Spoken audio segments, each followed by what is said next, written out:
السلام الله عليكم magacaygu Cabduqaadir Holac waxaad ku soo dhawaataan barnaamijka xogta wararka ee maanta qodobada ku jiray aad ku daawan doontaan waxa kamid ah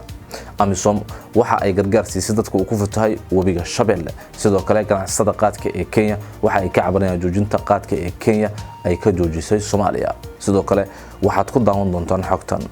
Lebanon waxay maalintii labaad dabaaldegaysaa qaraxii ka dhacay 7 maalmood ka hor magaalada Beirut ee Talaadadii waxaana ku dhintay 200 qofood qaybta dambe ee barnaamijkan waxaad ku daawan doontaan Maxamed Cabdi Xayir Maareey wasiirka warfaafinta xukuumadda Soomaaliya oo ku soo dhaweeyay Muqdisho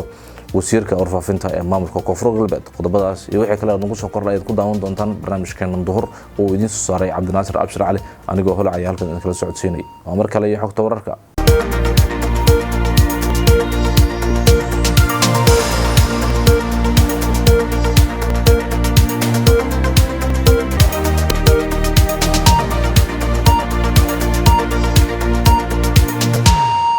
Akagaynu ku bilawnay Amisom ayaa waxa ay gargaar siisay dadkii ku waxyeeloobay fatahaadii wabiga Shabeelle uu u geystay magaalada Beledweyne ee xarunta gobolka Hiiraan. Maamulka howlgalka Midowga Afrika ee Soomaaliya Amisom ayaa agab gargaar ah gaarsiiyay dadka ku barakacay dadkii dhowaan ku dhuftay degmada Beledweyne ee xarunta dowlad goboleedka Hirshabeelle. deeqdan oo ka kooban bustayaal weelal iyo maryaakaneeco iyo kuwa kale ayaa waxa ku deeqay maamulka Amisom ee ku sugan gobolka Hiiraan gaar ahaan ciidamada Djibouti iyo kuwa Ethiopia ee ka hoos shaqeeya qalabkan mucaawanada ah ayaa qayb ka ah dadaal la doonayo in lagu yareeyo dhibaatada soo gaartay barakacayaasha lagu qasbay in ay guryahooda uga barakacaan daadadka iyo roobabka muhiimka ah ee ku dhuftay gobolkaasi boqolaal qoys oo ka barakacay fatahaadaha wabiga Shabeelle ee magaalada Beledweyne ee gobolka Hiiraan ayaa wali ku sugan deegaanka Ceel Jaalle kuwaasi oo dhibaatooyin dhanka nolosha ah halkaasi ay ku haysato iminkana aynu eegno Beirut magaalada Beirut ee caasimadda waddanka Lebanon waxa ka socda baroordiiq ay sameynayaan dadka shacabka ah ee dadkooda ay ku waxyeeloobeen qaraxii 7 maalmood ka hor ka dhacay dekedda magaalada Beirut ee waddankaasi Lebanon shacabka magaalada Beirut ayaa ka qayb galay munaasabad allabari ah oo lagu duceynayay in ka badan 200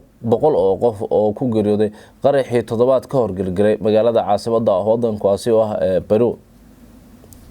dadweyne badan ayaa isugu soo ururay beel u dhow halka uu qaraxu ka dhacay waxay u duceynayeen dadkii ku dhintay halkaasi waxayna munaasabada qabteen abare 6 iyo qadar 9 daqiiqo oo ku beegnayd waqtigii uu qaraxa ka dhacay magaaladaasi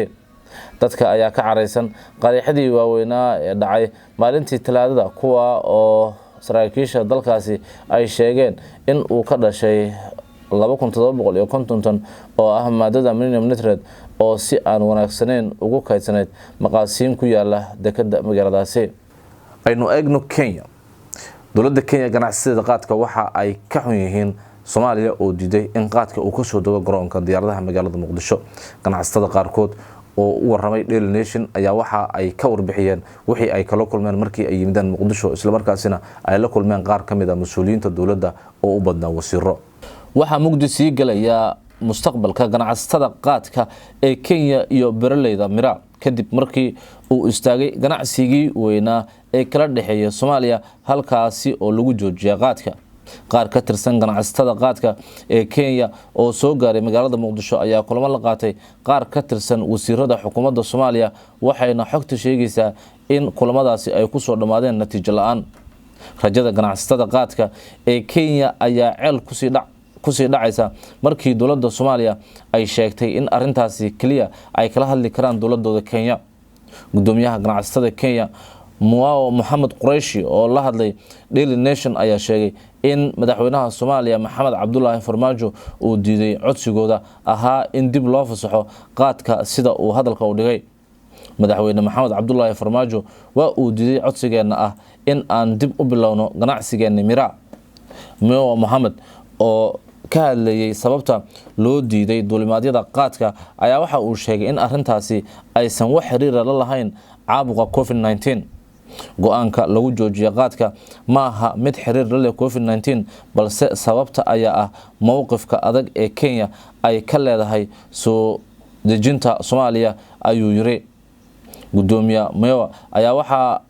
waxa uu aaminsan yahay in talaabada dowladda Soomaaliya ay ku joojisay qaadka ay ka aamineen in Kenya ay jawaab u tahay go'aankii ay Kenya ka gaartay duulimaadyada Soomaaliya in dib ay ugu soo degaan wadankaasi Kenya.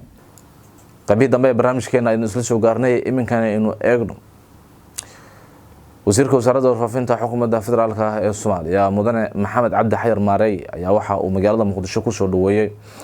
dhigiisa Koonfur Galbeed. halkan wasaaradda warfaafinta dhaqanka iyo dalxiiska waxaanu ku soo dhaweynay wasiirka warfaafinta dhaqanka iyo dalxiiska Koonfur Galbeed mudane Ilyas Saciid Cali iyo agaasimaha guud ee wasaaradda oo xamar ku sugan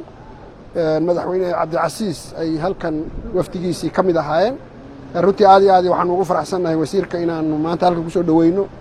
oo la wadaagno maragtay qaab dhismeedka iyo qaybaha iyo qaabkay u shaqeyso wasaaradda warfaafinta heer federaal maadaama uu xilka ku cusub yahay wixii khibrada waxay isla wadaageen agaasimayaasha guud ee wasaaradda iyo agaasimo waaxeedyada kala duwan ee wasaaradda ayay sheer gareeyeen iyo sidoo kale sidii maragtay loo xoojin lahaa wax isdhaafsiga dhinaca barnaamijyada iyo tayada shaqaalaha ee wasaaradaha heer federaal iyo heer maamul goboleed ee dalka. mudane wasiir soo dhawow aad iyo aad baan ugu faraxsanahay kulankaaga iyo soo booqashadiina aan rajaynayno insha allahu tacaala in halkii uu marayay maragtay wada shaqaynta wasaaradaha isku shaqada inaanu haddana uu waxa daawadayaal qaybtii dambe ee barnaamijkeena aynu soo gaarnay iminkana aynu eegno xubintii socdaasha hawada magaalada Muqdisho ee caasimada dalka 5:59 daqiiqo iyo qoraxda soo baxday waxaan la filayaa in dhacdo 6:18 daqiiqo heerkulka magaalada Muqdisho ayaa waxa la tilmaamayaa inuu yahay 6:20 sidoo kale magaalada Hargeysa saaka waxay qoraxdu soo baxday 5:54 daqiiqo waxaan la filayaa in dhacdo 6:16 daqiiqo insha Allah heerkulka Hargeysa saaka waxa la tilmaamayaa inuu yahay 8:20 sidoo kale magaalada Kismaayo ee caasimada dalka 6:13 daqiiqo ay qoraxdu soo baxday waxaan la filayaa inay dhacdo 6:05 daqiiqo insha Allah. guud ahaan barnaamijkeena xogta wararka intaas ayaan ku soo gabaynayaa. barnaamijka waxa soo saaray Cabdinaasir Abshir Cali waxa inaga xasuusaa cid allaale cid barnaamijkeena dhaafo inay dib uga dalacan karto baraha aynu ku leenahay internetka YouTube Twitter iyo Facebook tan iyo barnaamij lamid intaan kulmi doono waxaan kaga tageynaa sidaas iyo nabadgelyo.